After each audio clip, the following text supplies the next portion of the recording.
الحمد لله وكفى وسلام على عباده الذين اصطفى أما بعد أعوذ بالله من الشيطان الرجيم بسم الله الرحمن الرحيم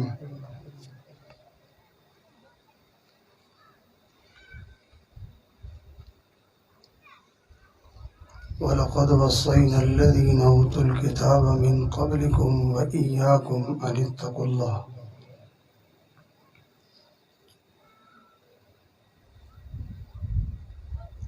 وقال الله تعالى في مقام آخر واتقوا الله واعلموا أنكم ملاقوه صدق الله العظيم سبحان ربك رب العزة عما يصفون وسلام على المرسلين والحمد لله رب العالمين اللهم صل على سيدنا محمد وعلى آل سيدنا محمد وبارك وسلم اللهم صل على سيدنا محمد وعلى آل سيدنا محمد وبارك وسلم اللهم صل على سيدنا محمد وعلى آل سيدنا محمد وبارك وسلم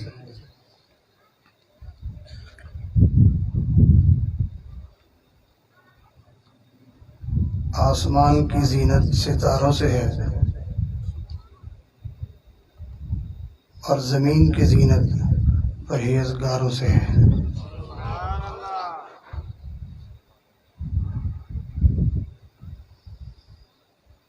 پرہیزگار لوگوں کے ساتھ اللہ رب العزت نے اپنے پاک کلام میں اپنی محبت کا اعلان کیا ہے کہ متقی پرہیزگار لوگوں سے مجھے محبت ہے۔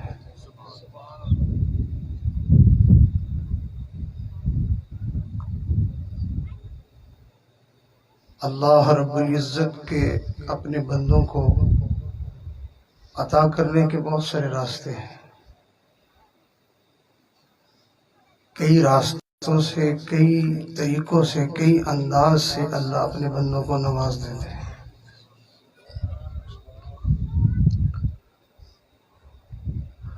بدقسمت ہے وہ انسان کہ جو اللہ تعالیٰ کی نوازشات کے اتنے سارے راستوں میں سے کسی ایک راستے کو بھی اختیار نہ کر پائے۔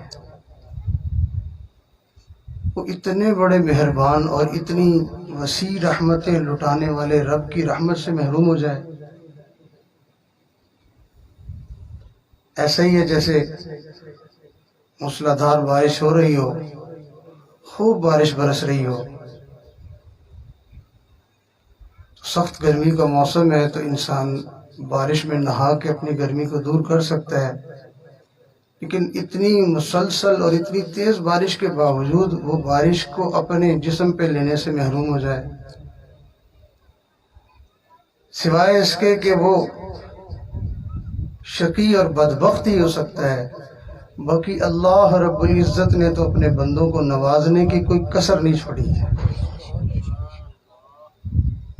آپ اندازہ لگا سکتے ہیں اللہ تعالیٰ کی نوازشات کا کہ ایک آدمی ساری زندگی گناہوں میں، معصیت میں، خطاؤں میں پڑا ہوا ہے، دن رات لگا ہوا ہے، اللہ تعالیٰ اس بندے کو بھی صرف اتنی سی بات پر کہ اس نے کسی پیاسے کتے کو پانی پلا دیا، اللہ نے اس کو بھی اپنی رحمت سے نواز دیا۔ اللہ تعالیٰ کی رحمتیں بہانے تلاش کرتی ہیں۔ اللہ نے اپنے بندوں کو نوازنے کے اتنے دروازے بنائے ہیں، اتنے راستے بنائے ہیں، کوئی کسی راستے سے ہی آ جائے۔ جیسے آپ دنیا میں دیکھتے ہیں کہ اللہ تعالیٰ نے بندوں کو رزق ہی دینا ہے، تو بندوں کو رزق دینے کے کس قدر اللہ نے دروازے بنائے ہوئے ہیں۔ کوئی پھلوں کی ریڑھی لگا کے کھڑا ہوا ہے تو اللہ اس کو بھی رزق دے رہے ہیں، کوئی جو ہے وہ مٹھائی کی دکان بنا کے بیٹھا ہے تو اللہ اس کو بھی رزق دے رہے ہیں، حتیٰ کہ لوگ خاک بیچتے، مٹی بیچتے ہیں، اللہ ان کو بھی بے حساب رزق دے دیتے ہیں۔ وہ فقط جوتے گانٹھ رہا ہوتا ہے، اللہ تعالیٰ اس کے بہانے اس کو رزق دے دیتے ہیں۔ جس اللہ نے روزی دینے کے لیے اتنے دروازے بنائے ہیں، کبھی بازار میں نکلے نا تو ذرا گننے شروع کریں کہ اس کے پاس کیا ہے، اس کے پاس کیا ہے، اس کے پاس کیا ہے۔ ارے اتنے دروازے رزق دینے کے اس نے بنا دیے ہیں، تو ہم ان دروازوں کو اختیار کرتے ہیں۔ اور اگر کوئی آدمی یہ کہے کہ جی میں کیسے کام کروں، تو لوگ کہتے ہیں اتنے دھندے ہیں، اتنے کام ہیں، کوئی کر لو، اللہ تمہیں روزی دے دے گا۔ اگر ہمیں یہ بات وہاں سمجھ آ جاتی ہے تو بھئی یہاں بھی سمجھ آ جانی چاہیے کہ اللہ تعالیٰ اپنے بندوں کو اپنی رحمتیں دینے کے لیے ایسے اسباب، ایسے بہانے بنائے ہیں، کوئی سا سبب اختیار کر لو نوازے جاؤ گے۔ ہاں البتہ یہ ضرور ہے کہ اللہ تعالیٰ کی نوازشات کے کچھ دروازے چھوٹے ہیں اور کچھ بہت بڑے ہیں۔ ان بڑے دروازوں میں سے ایک بڑے دروازے کا نام تقویٰ ہے، کہ جس بندے کی زندگی میں تقویٰ آ جائے، اللہ تعالیٰ کی گویا کے نوازشات کے دروازے اس کے اوپر یوں کھل جاتے ہیں کہ انسان بس بس کرنے لگ جاتا ہے۔ تقویٰ اختیار کرنے والوں کے لیے اللہ تعالیٰ نے قرآن مجید میں اتنی بشارتیں سنائی ہیں، میں یہ دوں گا، میں یہ دوں گا، میں یہ دوں گا۔ اس سے بڑی بات کیا ہے کہ اللہ نے یہاں تک اعلان کر دیا جو تقویٰ اختیار کرے گا وہ میں اس سے محبت کرتا ہوں۔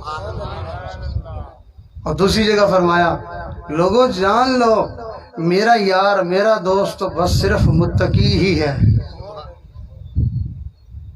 کیسا اعلان کر دیا ہے، ارشاد فرمایا ان اولیاء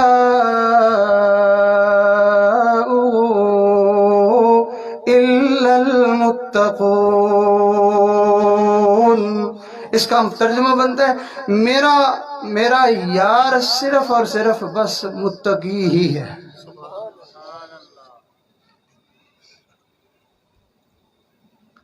جیسے کسی انسان کے بہت سارے دوست ہونا، لیکن کسی کے ساتھ بہت زیادہ محبت کا اس نے اظہار کرنا ہو تو وہ سب کے سامنے کہتا ہے بس میرا تو دوستانہ یانانہ بس اسی کے ساتھ ہی ہے۔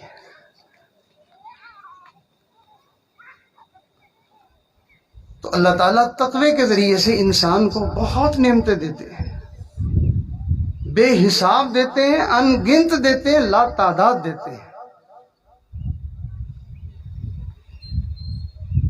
چنانچہ قرآن مجید کی مختلف آیات ہیں۔ ایک آیت مبارکہ میں اللہ تعالیٰ فرماتے ہیں قیامت کے دن ہم تو صرف نجات متقی لوگوں کو ہی دیں گے، ثم ننجی الذین اتقوا، ہم نجات دیں گے تو کس کو؟ متقیوں کو۔ اور ایک جگہ فرمایا کہ ہم پل صراط سے متقی لوگوں کو صرف پار کریں گے۔ تو جب تقوی کی فضیلتیں، تقوی کے برکتیں اللہ تعالیٰ قرآن میں بیان کرتے ہیں تو ایسے لگتا ہے کہ بس سارا کچھ ملنا متقی لوگوں کو ہی ہے، باقی کسی کو کچھ نہیں ملنا۔ حالانکہ اللہ تعالیٰ بات بات پہ نواز دیتے ہیں۔ کسی نے ذرا سا رو لیا تو اللہ نے اس کو معاف کر دیا، کسی نے پیاسے کو پانی پلا دیا تو اس کا کام بن گیا، کسی نے حتیٰ کہ بالکل رذیل اور خسیس سی ہلکی سی مخلوق ہے مکھی کو جو ہے ایک محدث نے حدیث کو کتابت چھوڑ کر اس نے مکھی کو پیاس جو ہے اس کی پیاس کو بجھانے کے لیے، سیاہی چسوانے کے لیے اس نے اپنا قلم روک لیا۔ اب مکھی تھوڑی دیر سیاہی چوستی رہی، وہ اڑ گئی، انہوں نے دوبارہ لکھنا شروع کر دیا۔ کتابوں میں لکھا ہے اللہ نے اس محدث کی بخشش اس بنا پر کر دی کہ تو نے میری اس مخلوق کے اوپر رحم کیا تھا، میں تیرے اوپر رحم کرتا ہوں۔ آج ہم جو اس قدر مسائل میں گھرے ہوئے ہیں، الجھنوں میں پڑے ہوئے ہیں، پریشانیوں میں ہم پھنسے ہوئے ہیں، تو اللہ تعالیٰ قرآن مجید میں واضح لفظوں میں فرماتے ہیں کہ تم تقوی اختیار کر لو، ہم تمہارے سارے مسائل حل کر دیں گے۔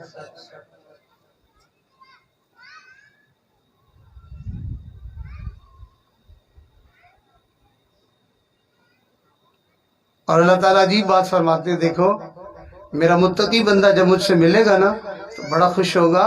اور پھر عجیب انداز میں کہا تم تقوی اختیار کر لو اور اس بات کا یقین کر لو کہ تم ہم سے ملنے والے ہو.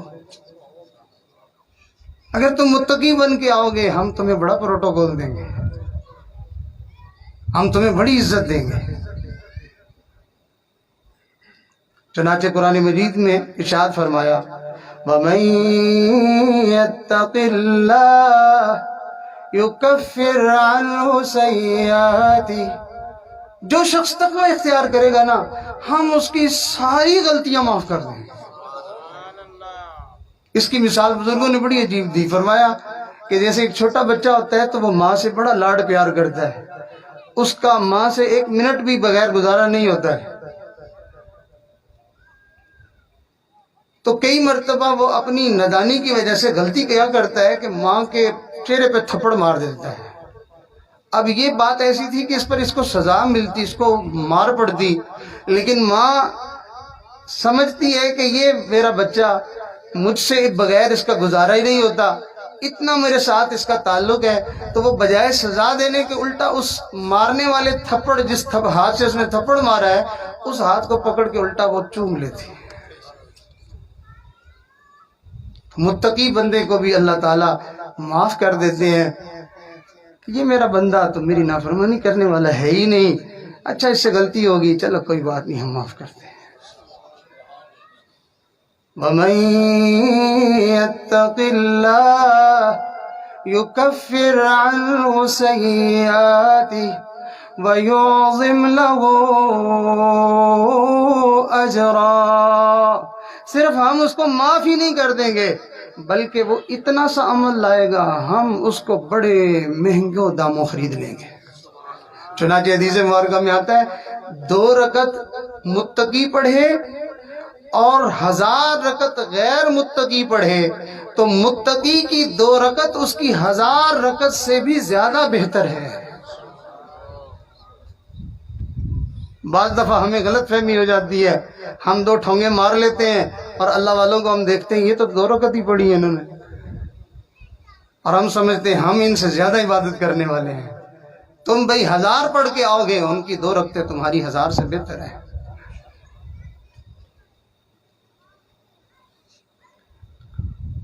مٹی کا من ہو تو وہ بھی من ہی ہوتا ہے، لوہے کا من ہو تو وہ بھی من ہی ہوتا ہے، اور سونے کا من ہو تو ہوتا تو وہ بھی من ہی ہے، لیکن قیمت ہر ایک کی اپنی اپنی ہے. میرے تیرے عمل مٹی کے بھاؤ اللہ قبول کر لے تو بڑی بات ہے، اور اللہ والوں کے متقی لوگوں کے اعمال تو اللہ سونے کے بھاؤ قبول فرماتے ہیں. ہمارے ذکر، ہماری تسبیحاں، ہمارے نیک اعمال وہ مٹی کے بھاؤ بھی قبول ہو جائیں تو بڑی بات ہے.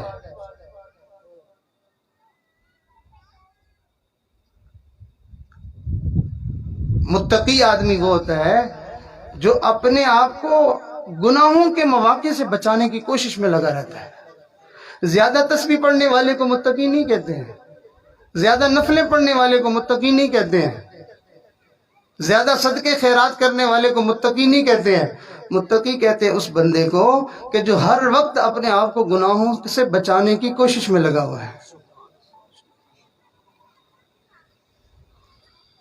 اس کے دل میں احتیاط ہوتی ہے کہ کہیں مجھ سے اللہ تعالیٰ کی نافرمانی نہ ہو جائے. حضرت ذوالنون مصری رحمت اللہ علیہ سے کسی نے پوچھا کہ حضرت تقویٰ کس کو کہتے ہیں؟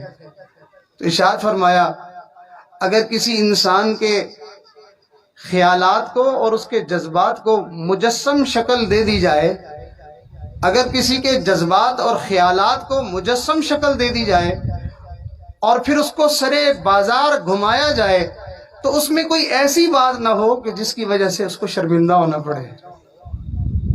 یعنی ایسا خیال ہی نہیں ہے کوئی دل میں، کوئی ایسا جذبہ ہی نہیں ہے کہ لوگوں کے سامنے اس کے جذبات کو کھول دیا جائے، اس کے خیالات کو کھول دیا جائے تو لوگوں کے سامنے اس کو شرمندہ ہونا پڑے کہ اچھا اس کے خیال ایسا بھی ہے. اس کو متقی کہتے ہیں. اور ہمارے حضرت جی دامت برکاتہم نے تو اور بھی زیادہ آسان کر کے تقویٰ کے جو ہے وہ تعریف فرمائی. ارشاد فرمایا تقویٰ کہتے ہیں اس چیز کو کہ قیامت کے دن انسان زندگی دنیا میں ایسی گزار کر جائے کہ قیامت کے دن اس بندے کا گریبان پکڑنے والا کوئی نہ ہو. اس کو کہتے ہیں متقی. اور یہ تقویٰ کی دولت انسان کوشش کرے، محنت کرے تو اس کو نصیب ہو جاتی ہے. اللہ تعالیٰ متقی لوگوں کے لیے رحمتوں کے، برکتوں کے دروازے کھولنے کے اعلان کرتے ہیں. چنانچہ سنیے، ارشاد فرمایا وَلَوْ أَنَّ أَهْلَ الْقُرَىٰ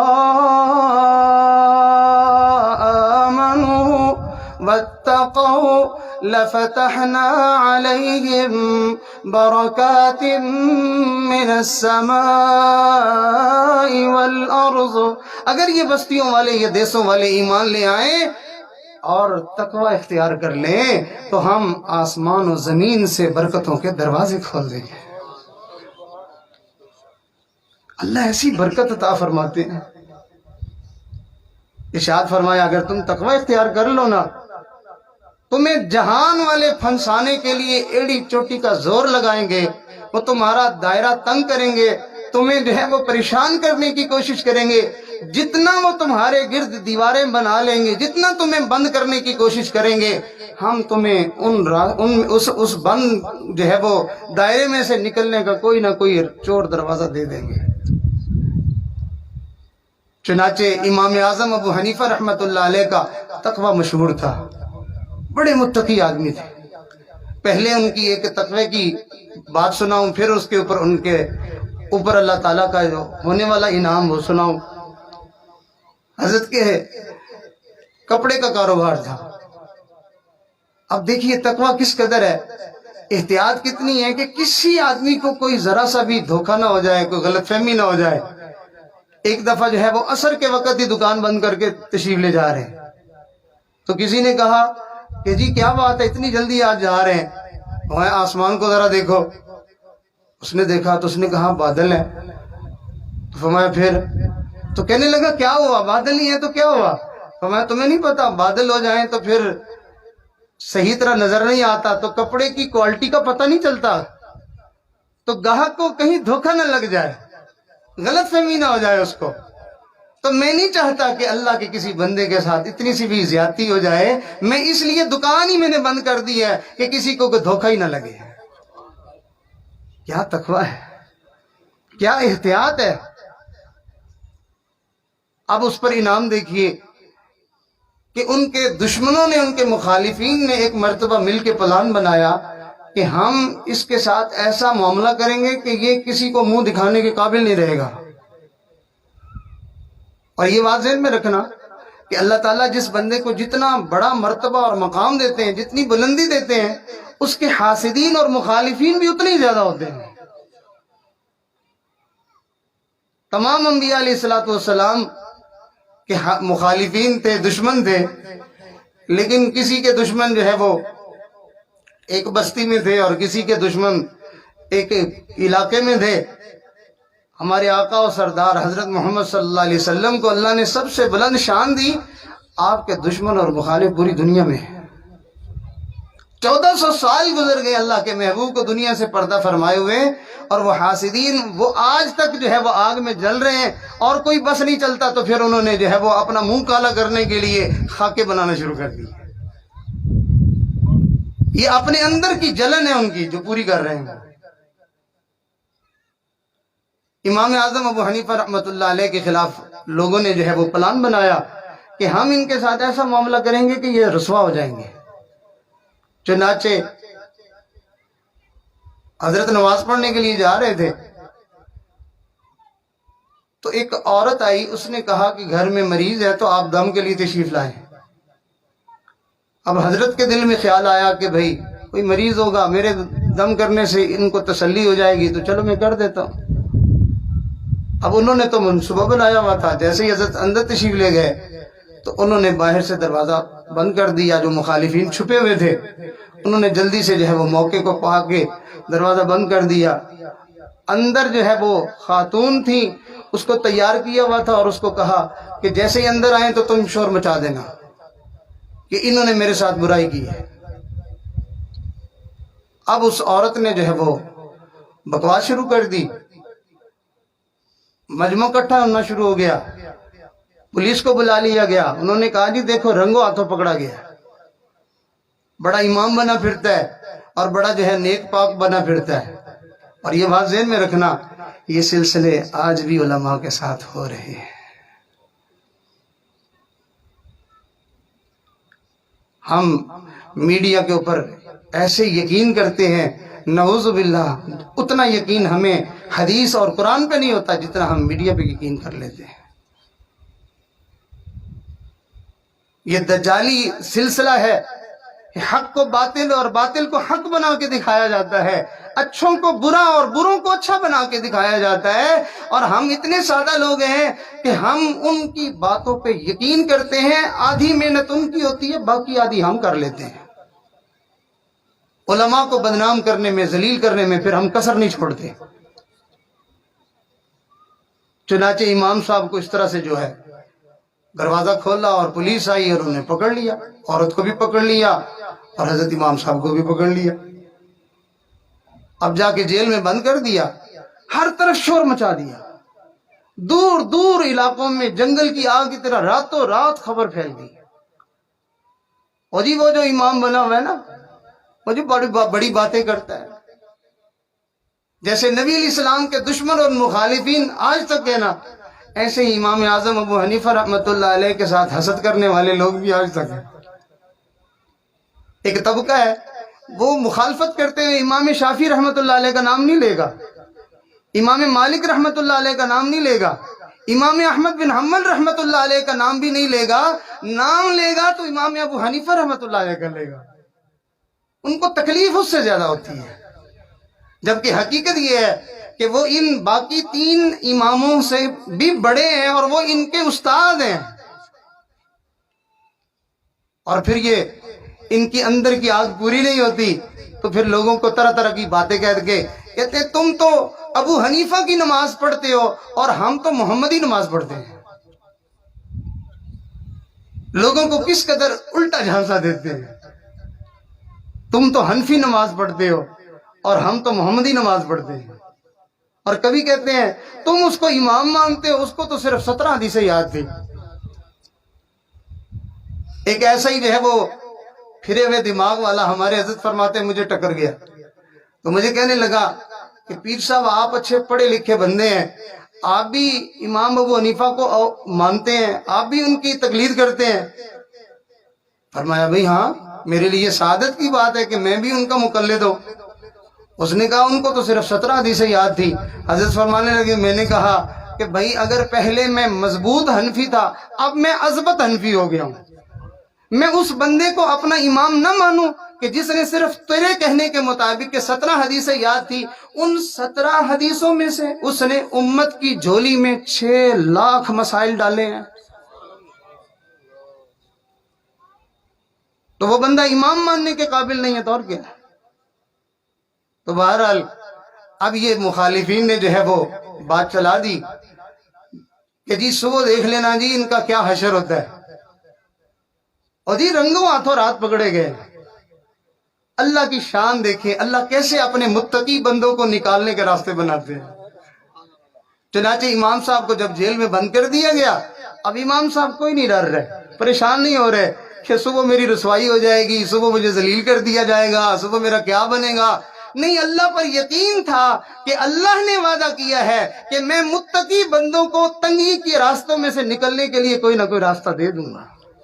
چنانچہ امام صاحب جو ہے وہ جیل میں گئے تو جا کے انہوں نے اپنا کپڑا بچھایا، وضو تو تھا ہی صحیح، اور جا کے اللہ اکبر کہہ کے قرآن پڑھنا شروع کر دیا۔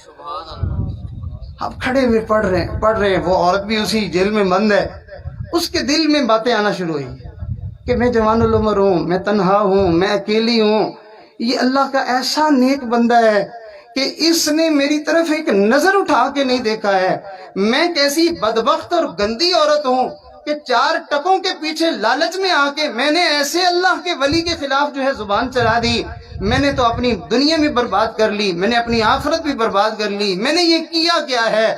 اپنے آپ کو کوس رہی ہے، اپنے آپ کو ملامت کر رہی ہے۔ حتیٰ کہ امام صاحب نے سلام پھیرا تو یہ جلدی سے قریب ہوئی کہنے لگی کہ جی میں ایک بات کرنا چاہتی ہوں کہ آج معاملہ بنا کیا ہے، میرے پاس کچھ لوگ آئے تھے اور انہوں نے آ کے جو ہے مجھے بہکایا ورگلایا، میں ایک غریب عورت تھی، انہوں نے مجھے پیسے کا لالچ دیا، انہوں نے کہا بس تو اتنا کہہ دینا ہم تجھے اتنے اتنے پیسے دیں گے، میں نے پیسوں کے پیچھے جو ہے وہ اس طرح کی بات کر دی، میں آپ سے معافی مانگتی ہوں کہ اللہ کے آپ نیک بندے ہیں، مجھ سے اتنا بڑا جرم ہو گیا تو میں معافی مانگتی ہوں۔ حضرت نے ارشاد فرمایا اچھا کوئی بات نہیں، اگر تم سے یہ غلطی ہو گئی تم معافی مانگتی ہو، لو میں تمہیں جو ہے ایک راستہ بتاتا ہوں، تم وہ کر لو، اللہ تعالیٰ تمہیں بھی معاف کر دے گا اور تمہارے لیے جو ہے وہ بخشش کا سامان بھی ہو جائے گا اور میری بھی عزت جو ہے وہ بچ جائے گی۔ اس نے کہا کیوں نہیں، میں تیار ہوں۔ امام صاحب نے فرمایا کہ تم ایسا کرو کہ تم جیسے کیسے منت سماجت کر کے اس دربان کو راضی کر لو کہ یہ تمہیں باہر جانے کی اجازت دے دے، اور تم جو ہے وہ سیدھی میرے گھر چلی جانا اور جا کے اپنا یہ برقع اور اپنی یہی چادر جو ہے وہ میری بیوی کو دے دینا اور اس کو میرے پاس بھیج دینا اور تم جو ہے وہ اپنے گھر چلی جانا، بس اتنا کام تم کر دو۔ اس نے کہا یہ تو کوئی بڑی بات نہیں ہے، میں کر لوں گی۔ چنانچہ وہ دربان کے پاس گئی، اس کے سامنے اس نے رونا دھونا شروع کر دیا، تھوڑی دیر کے لیے خدا کے واسطے اللہ کے لیے مجھے دے دو، جو مجھ سے تم نے لینا وہ لے لینا اور جو ہے مجھ پہ جرمانہ لگانا ہوگا وہ بھی لگا دینا، اگر میں واپس نہ ہوں تو بس مجھے تھوڑی دیر کے لیے جانے دو، میں نے اپنے بچوں کے پاس جانا ہے، چکر لگانا ہے، میں ابھی واپس آ جاؤں گی۔ یہ باتیں کر کرا کے رو دھو کے بالآخر اس بندے کو رحم آ گیا، اس نے اس عورت کے لیے دروازہ کھول دیا، یہ گئی سیدھی حضرت امام صاحب کے گھر اور وہی چادر اس نے حضرت کی اہلیہ کو دے دی اور وہ اہلیہ وہ چادر لے کے دوبارہ واپس آ گئی۔ اب اس دربان کو کیا خبر تھی کہ کون گیا تھا اور کون آیا، اب یہ حضرت کی اہلیہ حضرت کے پاس ہے۔ اب یہ ساری رات بغلے بجاتے رہے حاسد مخالف کہ اب دیکھو جی صبح ان کا جو ہے امام ذلیل ہو جائے گا۔ اب کچھ تو محبت میں آئے اور کچھ تماشا دیکھنے آئے، بڑا مجمع اکٹھا ہو گیا۔ اب جب جج نے جو ہے وہ طلبی کی کہ جی آپ نے ایسا برا کام کیا، فرمایا بھئی تمہیں کس نے کہا ہے؟ کہا یہ عورت تمہارے ساتھ ہے۔ حضرت امام صاحب نے فرمایا کہ یہ فلانے کی بیٹی ہے، اس فلاں کو ذرا بلاؤ اور اس سے پوچھو کہ اپنی بیٹی کا چہرہ دیکھ کے بتائے کہ کیا اس نے اس کا نکاح میرے ساتھ نہیں کیا۔ اب جب اس کے سسر صاحب کو بلایا تو کپڑا ہٹا کے دیکھا، اس نے کہا جی یہ میری بیٹی ہے، میں نے ان کے نکاح میں دی ہے۔ واہ اللہ تیرا قرآن سچا ہے، تیرے وعدے سچے ہیں۔ اللہ نے فرمایا وَمَن يَتَّقِ اللَّهَ يَجْعَلْ لَهُ مَخْرَجًا، جو شخص تقوی اختیار کرے گا ہم اس کو نکلنے کے لیے کوئی نہ کوئی بہترین راستہ دے دیں گے۔ لوگ ہاتھ ہی ملتے رہ جائیں گے اور اللہ اپنے اس بندے کی عزت کی حفاظت فرما لے گا۔ آج ہم جو ذلیل ہو جاتے ہیں، یاد رکھنا وہ لوگوں کی محنت نہیں ہوتی ہے، لوگ کسی کو کیا بے عزت کر سکیں گے، کسی کی کیا مجال ہے کسی کو کوئی ذلیل کر سکے۔ اللہ عزت دے اور لوگ اس سے عزت چھین لے، پھر نعوذ باللہ ماننا پڑے گا کہ دینے والے سے چھیننے والے زیادہ طاقتور ہو گئے ہیں۔ اللہ کسی کو دے کون چھین سکتا ہے؟ قُلِ اللَّهُمَّ مَالِكَ الْمُلْكِ تُؤْتِي الْمُلْكَ مِمَّن تَشَاءُ وَتُؤْتِي الْمُلْكَ مَن تَشَاءُ وَتَنزِعُ الْمُلْكَ مِمَّن تَشَاءُ وَتُعِزُّ مَن تَشَاءُ وَتُذِلُّ مَن تَشَاءُ بِيَدِكَ الْخَيْرُ إِنَّكَ عَلَى كُلِّ شَيْءٍ قدیر۔ ہر چیز اللہ کے قبضے قدرت میں ہے، اللہ ہمیں عزت دینا چاہے کوئی ہمیں ذلیل نہیں کر سکتا ہے۔ تو پھر ہم ذلیل کیوں ہوتے ہیں؟ ہم اپنے گناہوں کی وجہ سے ذلیل ہو جاتے ہیں، ہم گناہ کر کے بھول چکے ہوتے ہیں اور اس گناہ نے ہمیں ذلیل کرنا ہوتا ہے اور ہم نے اس گناہ سے توبہ نہیں کی ہوتی، وہ گناہ پھر کبھی آ کے جوانی میں ہمارے گلے فٹ ہو جاتا ہے اور کبھی وہ گناہ بڑھاپے میں آ کے ہمیں ایسا ذلیل کرتا ہے کہ ہم کسی کو منہ دکھانے کے قابل نہیں رہتے ہیں۔ متقی بندے کو اللہ تعالیٰ کبھی ذلیل نہیں ہونے دیتے ہیں۔ چنانچہ مدینہ منورہ کا جو حاکم ہے اس نے جو ہے وہ کوئی بات کر دی، اور امام مالک رحمت اللہ علیہ نے فرمایا نہیں لوگوں، بات ایسے نہیں ہے، بلکہ دین اسلام کا حکم ایسے ہے۔ اب حاکم کو بڑی تکلیف ہوئی، اس نے کہا یہ مولوی ہو کے میرے بات کے خلاف اس نے فتویٰ دے دیا ہے، اس مولوی کی اتنی جرت ہے۔ چنانچہ اس نے کہا کہ میں اس کو اس کا مزہ چکھاؤں گا۔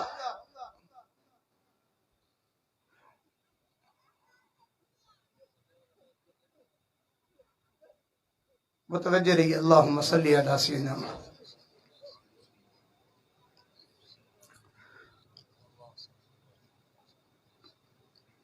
میں اس کا مزہ چکھاؤں گا اس کو۔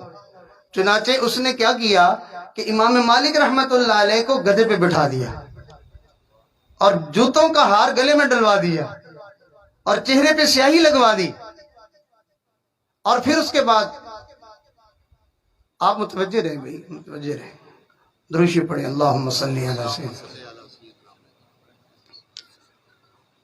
تو امام مالک رحمت اللہ علیہ کو اس نے مدینہ طیبہ کی گلیوں میں پھرانا شروع کیا۔ اس کا خیال یہ تھا کہ یہ ذلیل ہو جائیں گے، مگر جسے اللہ عزت دے اسے کون ذلیل کر سکتا ہے۔ امام مالک رحمت اللہ علیہ کو گلیوں میں یوں چکر لگوایا جا رہا تھا، اور امام صاحب فرما رہے تھے لوگوں جس نے مجھے پہچانا اس نے تو پہچانا، جس نے نہیں پہچانا میں بتاتا ہوں میں مالک ہوں، مجھے پہچان لو۔ کیا اس حاکم کے یہ حرکت کرنے کی وجہ سے امام مالک ذلیل ہو گئے؟ آج بھی لوگ ان کا نام سن کے اپنے دلوں میں محبت کی دھڑکن محسوس کرتے ہیں۔ ایک لمحے کے لیے کوئی بندہ یہ سوچ کے دکھائے کہ میں امام مالک کی عزت کو نہیں مانتا، اس کو اپنے دل سے اندر سے اس کو جوتے پڑنے شروع ہو جائیں گے کہ تو کون ہوتا ہے اللہ کے اس ولی کی عزت کو نہ ماننے والا؟ جسے اللہ نے عزت دی ہے اس کی عزت کو کون خراب کر سکتا ہے؟ یاد رکھنا، ہم گناہ کرتے ہیں اور ہم اپنی اولاد کے ہاتھوں ذلیل ہوتے ہیں، ہم گناہ کرتے ہیں، ہم پڑوسیوں کے ہاتھوں ذلیل ہوتے ہیں، ہم گناہ کرتے ہیں، ہم ٹکے ٹکے بندے کے سامنے ذلیل ہو کے رہ جاتے ہیں۔ یہ ذلت وہ نہیں ہمیں دے رہا ہوتا، یہ گناہ ہوتے ہیں جو ہمیں ذلیل کر رہے ہوتے ہیں۔ تو اللہ تعالیٰ متقی بندے کو عزتیں عطا فرماتے ہیں۔ تو گویا کہ اللہ رب العزت متقی آدمی کے لیے عزتوں کے دروازے کھول دیتے ہیں، اللہ برکتوں کے دروازے کھول دیتے ہیں، اللہ اس کے لیے خوشیوں کے دروازے کھول دیتے ہیں، اللہ اس کے زندگی کے تمام غموں کو دور کر دیتے ہیں۔ آپ سنیے اللہ کا قرآن، ارشاد فرمایا جو متقی ہوں گے ان کے دل میں کسی قسم کا کوئی خوف اور کوئی ڈر نہیں ہوگا، اور کسی قسم کا کوئی غم اور کوئی روگ نہیں ہوگا، بے خطر اور بے خوف بے غم زندگی ہوگی ان کی۔ لہٰذا اگر ہم بھی تقوی اختیار کر لیں تو ہمارا کوئی بال بھی بینگا نہیں کر سکتا ہے۔ ہمیں جس کا جی چاہتا ہے وہ آ کے ہمیں پریشان کرتا ہے، وجہ کیا بنتی ہے؟ وجہ یہ بنتی ہے کہ ہم نے زندگی میں اللہ کو ناراض کیا ہوتا ہے۔ وَمَن يَتَّقِ اللَّهَ يَجْعَل لَّهُ مَخْرَجًا، اللہ تنگی سے نکلنے کا راستہ دیتے ہیں، اور آج ہم کہتے ہیں او جی کاروبار بڑے کر کے دیکھے ہیں کوئی بھی نہیں چلتا، اور بڑی پریشانی ہے، حالات بڑے خراب ہیں، روٹی روزی جو ہے وہ ہمارے لیے مصیبت بن گئی ہے۔ بھائی روٹی روزی کبھی کسی کے لیے مصیبت نہیں بنا کرتی، اللہ نے وعدہ کیا ہوا ہے، اللہ اپنے بندوں کو رزق پہنچا کے رہتا ہے۔ جو اللہ پرندوں کو، چپایوں کو، جانوروں کو روزی پہنچاتا ہے اور ان کو ذلیل نہیں ہونے دیتا، وہ اپنے بندوں کو روٹی روزی کے پیچھے کیا ذلیل کر دے گا؟ اللہ تعالیٰ نے ارشاد فرمایا جو تقوی اختیار کرے گا میرا وعدہ ہے وَيَرْزُقُهُ مِنْ حَيْثُ لَا يَحْتَسِبُ، ہم ایسی جگہوں سے اس کو رزق دیں گے کہ جس کا وہ گمان بھی نہیں کرتا ہوگا۔ کوئی تقوی اختیار کر کے تو دیکھے۔ چنانچہ ہمارے بزرگوں میں سے قریب زمانے میں ایک بزرگ گزرے ہیں، حضرت خواجہ عبد المالک صدیقی رحمت اللہ علیہ، بڑے متقی بزرگ تھے۔ ان کے تقوی کا بھی ایک واقعہ سن لیجئے۔ حضرت گرمی میں سردی میں ہر وقت اپنے ساتھ چھتری رکھتے تھے۔ اب لوگ بڑے حیران ہوتے کہ پتہ نہیں پیر صاحب کو چھتری رکھنے کا کوئی شوق ہو گیا ہے۔ کسی نے ایسے پوچھ لیا کہ حضرت ہم تو دھوپ سے بچنے کے لیے یا بارش سے بچنے کے لیے چھتری استعمال کرتے ہیں، اور آپ تو ہر وقت چھتری لگائے رکھتے ہیں، کیا وجہ ہے؟ حضرت نے ارشاد فرمایا بھائی تم تو چھتری استعمال کرتے ہو دھوپ سے بچنے کے لیے اور بارش سے بچنے کے لیے، اور میں تو فقیر سا بندہ ہوں، میں تو اس چھتری کو رکھتا ہوں اپنے آپ کو گناہوں سے بچانے کے لیے۔ حضرت چھتری سے آپ اپنے آپ کو گناہوں سے کیسے بچاتے ہیں؟ فرمایا بھائی میرا نفس بڑا بگڑا ہوا ہے اور میرا ایمان کمزور ہے، تو میں جب بازار میں نکلتا ہوں نا تو اس وقت میری کوشش ہوتی ہے میری نظر کسی عورت پر نہیں بلکہ اس کے کپڑوں پہ بھی نہ پڑے تاکہ میرا ایمان سلامت رہے۔ ہم کپڑوں کے اوپر سے دیکھنے کی کوشش کرتے ہیں بلکہ ہم بغیر پردے کی عورت کو تانک جھانک کرنے کی عادت ہماری ہے، اور پھر اوپر سے لاجک یہ دیتے ہیں او جی میں کوئی بری نظر سے تھوڑی دیکھ رہا ہوں، میں تو اس کو بہن سمجھتا ہوں، میں تو اس کو بیٹیوں جیسے سمجھتا ہوں۔ کیا باہر اور کیا اندر، کیا اپنے اور کیا رشتہ دار؟ اگر باہر تھوڑا بہت پردے کا کوئی معاملہ کوئی سوچ ہوتی بھی ہے تو رشتہ داروں یہ تو ہمارے اپنے ہیں، یہ تو ہمارے رشتہ دار ہیں۔ تو بھائی جس چیز کو اللہ نے حرام کر دیا وہ اپنی ہو پرائی ہو وہ حرام ہی ہوتی ہے۔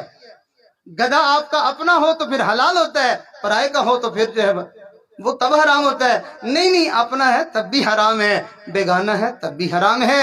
اسی طرح جس عورت کو دیکھنا اللہ نے حرام کر دیا ہے بھلے وہ آپ کی خالہ زادی کیوں نہیں ہے، وہ آپ کی پھوپھی زادی کیوں نہیں ہے، اس کا دیکھنا ایسے ہی حرام ہے جیسے کسی بیگانی عورت کو جن کے ساتھ کوئی رشتہ ناتا نہیں ان کو دیکھنا جیسے حرام ہے، ایسے ہی اپنی ان رشتہ داروں کو دیکھنا بھی حرام ہے۔ نہیں جی یہ تو بھابھی ہیں، یہ تو ہمارے خالہ زاد ہیں، یہ تو ہماری کزن ہے۔ بھئی یہ تمہیں کس نے بتا دیا ہے؟ جو آدمی کسی غیر عورت کو دیکھے گا بھلے وہ جوان ہے یا بوڑھا ہے، جو غیر عورت کو دیکھے گا اس کے دل سے نور کو سلب کر لیا جائے گا، حتیٰ کہ یہ ظلمت اتنی بڑھے گی کہ موت سے پہلے پہلے ایک وقت آئے گا کہ اس سے ایمان بھی سلب کر لیا جائے گا۔ تو حضرت خواجہ عبد المالک صدیقی رحمت اللہ علیہ چھتری رکھتے تھے کہ میری نظر کسی عورت کے کپڑے پہ بھی نہ پڑے، اور ہم عورتوں کو دیکھ کر بھی اپنی پاکی اور صفائی بیان کر رہے ہوتے ہیں۔ تو اب دیکھیے متقی بندے کی اللہ تعالیٰ اس کو کیسا بے گمان رزق دیتے ہیں۔ حضرت کے ہاں جو ہے وہ مسجد بن رہی تھی تو مستری مزدور لگے ہوئے تھے، حضرت نے ان سے فرمایا تھا کہ بھئی میں فقیر آدمی ہوں، میرے پاس کوئی آمدن کا سلسلہ تو ہے نہیں، اللہ کا گھر ہے، اللہ مجھے دیں گے میں تمہیں دے دوں گا، تو تم کام کرتے رہو، اگر یہ سودا منظور ہے تو کرو۔ تو وہ بھی اچھے لوگ تھے، انہوں نے کہا کیوں نہیں ہم کریں گے، آپ جو ہے وہ جب بھی آپ کو آسانی سے ہو تو آپ ہمیں دے دینا۔ یہ سلسلہ اسی طرح چل رہا تھا۔ ایک دفعہ رمضان المبارک کا مہینہ اور عید قریب آ گئی اور مستری مزدوروں کو دینے کے پیسوں کا کوئی بندوبست نہیں ہو رہا۔ اب انہوں نے پیغام بھی بھیجا کہ حضرت ہم غریب لوگ ہیں، جو ہے وہ عید کے موقع پہ ہی بچوں کے عورتوں کے کپڑے بنتے ہیں، تو آپ مہربانی کریں کوئی بندوبست فرما دیں۔ تو حضرت نے فرمایا بھائی میں نے تو تمہیں کہا تھا کہ اللہ دے گا تو میں پھر روکوں گا نہیں، میں پھر تم تک پہنچا دوں گا، تو اب آپ لوگ کیوں جلد بازی کر رہے ہیں، انتظار کرو، اللہ تعالیٰ کو انتظام کر دے گا۔ اللہ کی شان کے ایک بندہ ملنے آیا تو اس نے کہا کہ حضرت یہ میں ایک سوٹ کیس آپ کے لیے لایا ہوں، ہدیہ ہے، آپ قبول فرما لیں۔ تو قریب میں ایک بچہ تھا، حضرت نے اس سے فرمایا بیٹا یہ لے لو اور گھر لے جاؤ اور گھر والوں کو پکڑا دو کہ وہ رکھ دیں اس کو۔ نہ اس دینے والے نے بتایا نہ حضرت نے اس کو ہاتھ لگایا، بس بچے کے حوالے کیا اور گھر بھیج دیا۔ اب گھر والوں کو جا کے اس نے بتایا کہ یہ سوٹ کیس ہے، حضرت نے بھیجا ہے، تو گھر والوں نے بھی کہا کہ اچھا بیٹا وہاں رکھ دو، اس نے بھی رکھ دیا، گھر والوں نے بھی ہاتھ نہ لگایا۔ 2-4 دن گزر گئے تو گھر والے سن رہے تھے کہ بھی پیسے مزدوری لوگوں کو دینی ہے، ایسے باتیں چل رہی تھی۔ تو اس دوران یاد آیا ان کو، کہنے لگے حضرت وہ فلاں دن جو ہے ایک سوٹ کیس آپ نے بھیجوایا تھا وہ کیسا تھا؟ حضرت نے فرمایا کوئی بندہ مجھے ہدیہ دے گیا ہے۔ تو کہنے لگی کہ کیا میں اس کو دیکھوں کہ اندر سے کیسا بنا ہوا ہے؟ حضرت نے فرمایا دیکھ لو۔ اب جو وہ گھر والے گئے اس کو اٹھایا نا تو وہ بہت بھاری تھا، تو اٹھا کے کہنے لگے کہ حضرت یہ کوئی لوہے کا بنا ہوا ہے۔ فرمایا بھائی سوٹ کیس لوہے کا تو نہیں ہوتا، کہا وزنی بہت ہے۔ فرمایا لاؤ اس کو میرے پاس۔ جب لایا تو حضرت نے اس کو کھولا، کیا دیکھا کہ وہ پورا سوٹ کیس ہزار کے نوٹوں سے بھرا ہوا تھا۔ دینے والا ایسا مخلص بندہ کہ اتنی بڑی رقم اس نے دی اور اس نے زبان سے ذکر تک نہیں کیا کہ یہ میں آپ کو کیا دے رہا ہوں، اور لینے والا بھی ایسا مستغنی بندہ کہ اس نے اس کو ہاتھ تک بھی نہ لگایا، اس نے کہا رکھ دو۔ وَمَن يَتَّقِ اللَّهَ يَجْعَل لَّهُ مَخْرَجًا وَيَرْزُقْهُ مِنْ حَيْثُ لَا يَحْتَسِبُ وَمَن يَتَوَكَّلْ عَلَى اللَّهِ فَهُوَ حَسْبُهُ۔ لوگوں جو اللہ کے اوپر بھروسہ کرتا ہے اللہ اس کے لیے کافی ہو جاتا ہے۔ آج لوگ کہتے ہیں جی ہمارے بچوں کے لیے دعا کریں اللہ اس کو رشتہ دے دے، اور دیکھو جو بندہ متقی بنے اللہ تعالیٰ اس کو بغیر مانگے کیسے رشتے دیتا ہے۔ چنانچہ ایک بہت ہی متقی آدمی تھا، تو ایک دفعہ وہ سفر کرتے ہوئے نہر کے کنارے پہ جا رہے تھے، تو اس کو بہت بھوک محسوس ہوئی۔ سوچ رہے تھے کہ میں اپنی بھوک کیسے مٹاؤں، کیا کروں۔ چلتے ہوئے جا رہے تھے تو انہوں نے دیکھا کہ نہر کے اندر ایک سیب وہ تیرتا ہوا جا رہا ہے۔ تو دل میں آیا کہ بھائی اللہ نے کوئی میرے لیے رزق کا انتظام کر دیا۔ اس سیب کو اٹھایا اور کھا لیا۔ جیسے ہی سیب کھایا تو تھوڑی دیر کے بعد دل میں خیال آیا کہ دیکھو تم نے سیب تو کھا لیا لیکن یہ تمہارا ہے، پتہ نہیں کس کا تھا، تم نے بغیر اجازت کے کھا لیا۔ اب جب یہ خیال آیا نا تو ڈر گئے کہ دیکھ تو بڑا نیک بنا پھرتا ہے، سیب کھایا ہے تو نے بغیر مالک کی اجازت کے، تو اللہ کے سامنے کل مجرم بن کے کیسے پیش ہوگا؟ تو اللہ کو کیا منہ دکھائے گا تو؟ سوچنے لگے کہ میں ڈھونڈتا ہوں جس کا یہ سیب ہے، میں اس سے جا کے یا تو معاف کرواتا ہوں یا میں اس کا معاوضہ دینے کی کوشش کرتا ہوں۔ اب جا رہے تھے ادھر تو واپسی کا سفر شروع کر دیا، جدھر سے پانی آ رہا تھا ادھر کو چلنا شروع کر دیا۔ چلتے چلتے چلتے ایک جگہ پہنچے تو کیا دیکھا کہ وہاں سیبوں کا باغ ہے، اور سیبوں کے پودے جو ہیں وہ پھلوں سے لدے ہوئے ہیں، اور ان کی ٹہنیاں وہ نہر کے اندر لٹکی ہوئی ہیں، بالکل اسی طرح کا سیب جو کھایا تھا اس طرح کے سیب لگے ہوئے ہیں اس کے ساتھ۔ تو دل میں خیال آیا کہ مجھے لگتا ہے کہ یہی سے یہ ٹوٹ کے جو ہے وہ پانی میں گیا ہوگا۔ تو اب جو ہے وہ لوگوں سے پوچھنا شروع کر دیا بھائی اس سیب کے باغ کا مالک کون ہے؟ لوگوں نے بتایا وہ فلاں جگہ پہ، یہ وہاں چلے گئے۔ توجہ سے سننے کی بات ہے کہ تقویٰ کیا چیز ہوتی ہے، بندے کو کیسے اللہ کا ڈر اور خوف اس کے دل میں آ جاتا ہے، اور بندہ کیسے محتاط ہو کے زندگی گزار رہا ہوتا ہے۔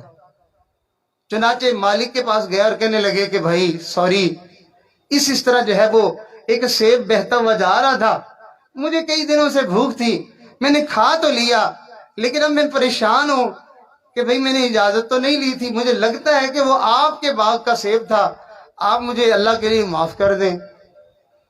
وہ بھی بندہ بڑا سمجھدار تھا، اس نے کہا کہ معافی اتنی سستی نہیں ملتی،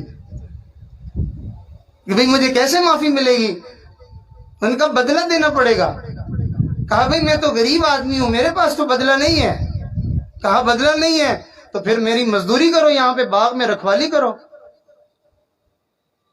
تو سوچنے لگ گئے بھئی یہ تو بڑا کام مشکل ہو گیا، میں تو معاف کروانے آیا تھا اور یہاں مزدوری کرنی پڑ رہی ہے۔ پھر سوچا کہ بندے یہ مزدوری سوکھی ہے، اللہ کے ہاں شرمندگی اوکھی ہے، کیا منہ دکھائے گا تو اللہ کو؟ کہنے لگے ہاں میں نوکری کے لیے تیار، مزدوری کروں گا۔ ابھی 1-2 دن نہیں گزرے تھے، اس نے کہا کہ دیکھو میں تم سے نوکری نہیں کروانا چاہتا، ہاں ایک اور سودا ہے۔ کیا ہے؟ اس نے کہا کہ میری ایک بیٹی ہے، میں اس کا نکاح تمہارے ساتھ کرنا چاہتا ہوں، اگر تم اس کو اپنی نکاح میں رکھ لو اور ساری زندگی اس کی خدمت کرو تو تب میں تمہیں وہ تمہارا کھایا ہوا سیب معاف کروں گا۔ سوچ میں پڑ گئے۔ پھر کہنے لگا لو ساتھ سنو، یہ بھی سنو، میری وہ جو بیٹی ہے نا وہ آنکھوں سے اندھی ہے، کانوں سے بہری ہے، اور زبان سے گونگی ہے، اور ہاتھ پاؤں سے لنگڑی لولی ہے۔ تو وہ اللہ کا بندہ سوچ میں پڑ گیا کہ یا اللہ، یہ زندہ لاش کو میں ساری زندگی کیسے سنبھالوں گا؟ لیکن جو جانتے ہیں اللہ کو راضی کرنا ہے تو وہ اس طرح کے سودے بڑی آرام سے قبول کر لیا کرتے ہیں۔ چنانچہ اس نے کچھ دیر سوچا اور کہا کہ جی میں اس کے لیے تیار ہوں، میں ساری زندگی تیری بیٹی کی میں نوکری کروں گا، میں اس زندہ لاش کو سنبھالوں گا، لیکن میں اپنے رب کے سامنے شرمندہ نہیں ہونا چاہتا۔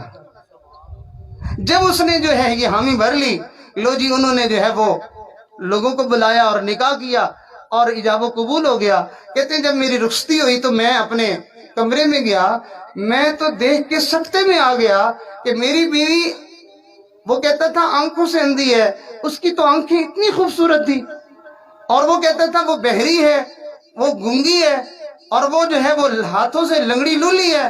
نظر پڑی نا تو دیکھ کے تو فوراً واپس، اس نے تو کہا تھا میری بیٹی ایسی ہے، یہ تو صحیح سالے میں شاید غلطی ہو گئی۔ اس نے جا کے کہا کہ جی آپ نے تو مجھے یہ کہا تھا، اور آپ کہتے ہیں آپ میرے گھر میں تو کوئی اور عورت ہے جو بالکل صحیح سالم ہے۔ اس وقت وہ بندہ مسکرایا اور کہنے لگا کہ نہیں بیٹا، یہ میں نے اندھی اس لیے کہا تھا کہ یہ ایسی پاک دامن بیٹی ہے کہ اس کی نگاہ کبھی زندگی میں ایک مرتبہ بھی کسی غیر مرد پہ نہیں پڑی ہے، اور اس کے کانوں نے کبھی جو ہے وہ بے حیائی کی بات نہیں سنی ہے، اور یہ میری بیٹی حافظہ اور عالمہ ہے، اور اس کی زبان سے کبھی جو ہے وہ گناہ کا بول نہیں نکلا ہے، اور ہاتھ پاؤں سے لنگڑی لولی اس لیے میں نے کہا تھا کہ اس نے کبھی گناہ والے معاملے کو نہ چل کے گئی ہے، نہ کسی گناہ والے کام کو اس نے ہاتھ لگایا ہے۔ میں نے اس طور پر تجھے کہا تھا، اور میری بیٹی اتنی پاک دامن اور ایسی متقی ہے، میں دل میں سوچا کرتا تھا، میں دعائیں مانگا کرتا تھا، اللہ اس کے لیے کوئی زندگی کا ساتھی بھی ایسا دے دے جو تجھ سے اتنا ڈرنے والا ہو۔ جب تو نے سیب کھایا اور تیرے دل میں اللہ کے خوف کا یہ عالم میں نے دیکھا کہ تو سیب کی خاطر نوکری کرنے کو تیار ہو گیا، اور تو میری جو ہے لولی لنگڑی بیٹی کا نام سن کے تو اس کے ساتھ زندگی گزارنے کے لیے تیار ہو گیا، میں نے سوچا کہ میرا مطلوب پورا ہو گیا۔ ایسا متقی بندہ تو ہی ہو سکتا ہے کہ جو میری بیٹی کے قابل ہو، لہٰذا اس وجہ سے میں نے جو ہے وہ نکاح کر دیا۔ لو یہ متقی بندہ تھا، جا رہا تھا اپنے کام سے اور تقوی کی وجہ سے لوٹ کر واپس آیا، مگر یہ نہیں جانتا تھا میں تو معافی مانگنے جا رہا ہوں، اور اللہ نے میرے لیے زندگی کا ایک بہترین ساتھی کا انتظام کر دیا ہے۔ یہ میاں بیوی اکٹھے ہوئے اور اللہ نے ان دونوں کو پھر ایک لال دیا، ایک شہزادہ دیا، جس نے اپنی زندگی کو اس امت کی خاطر جو ہے وہ لگایا، اور پوری امت اس کے احسان کے نیچے دبی ہوئی ہے، اور اس ہستی کا نام ہے امام اعظم ابو حنیفہ رحمۃ اللہ علیہ۔ وَمَن يَتَّقِ اللَّهَ يَجْعَل لَّهُ مِنْ أَمْرِهِ يُسْرًا۔ رشتے نہیں ہو رہے، نکاح نہیں ہو رہے، کام نہیں ہو رہا، اللہ کہتے ہیں تقوی اختیار کرو، ہم تمہارے سارے کام آسان کر دیں گے۔ تو میرے دوستو، ہم اپنی زندگی کا جائزہ لیں۔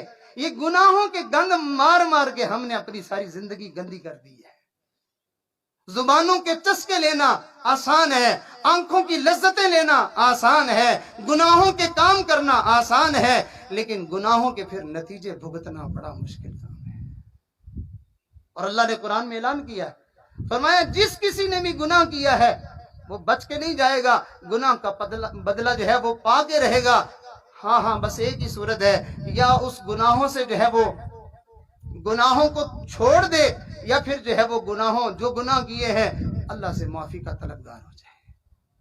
تو اس لیے میرے دوستو، یہ جو مجالس اور یہ جو محافل ہیں، ان کا مقصد صرف اور صرف ایک ہے۔ آج لوگ پیروں کے پیچھے پڑے ہوئے ہیں، پیر صاحب میرا یہ حال، پیر صاحب میرا یہ حال، مجھے اس چیز کا تعویذ، مجھے اس چیز کا دم، مجھے اس چیز کا جو ہے وہ دھاگا۔ ارے کیا دھاگوں کے پیچھے لگے ہیں؟ تقوی والی زندگی اختیار کریں، رب کے خزانے آپ کے سامنے کھول دیے جائیں گے۔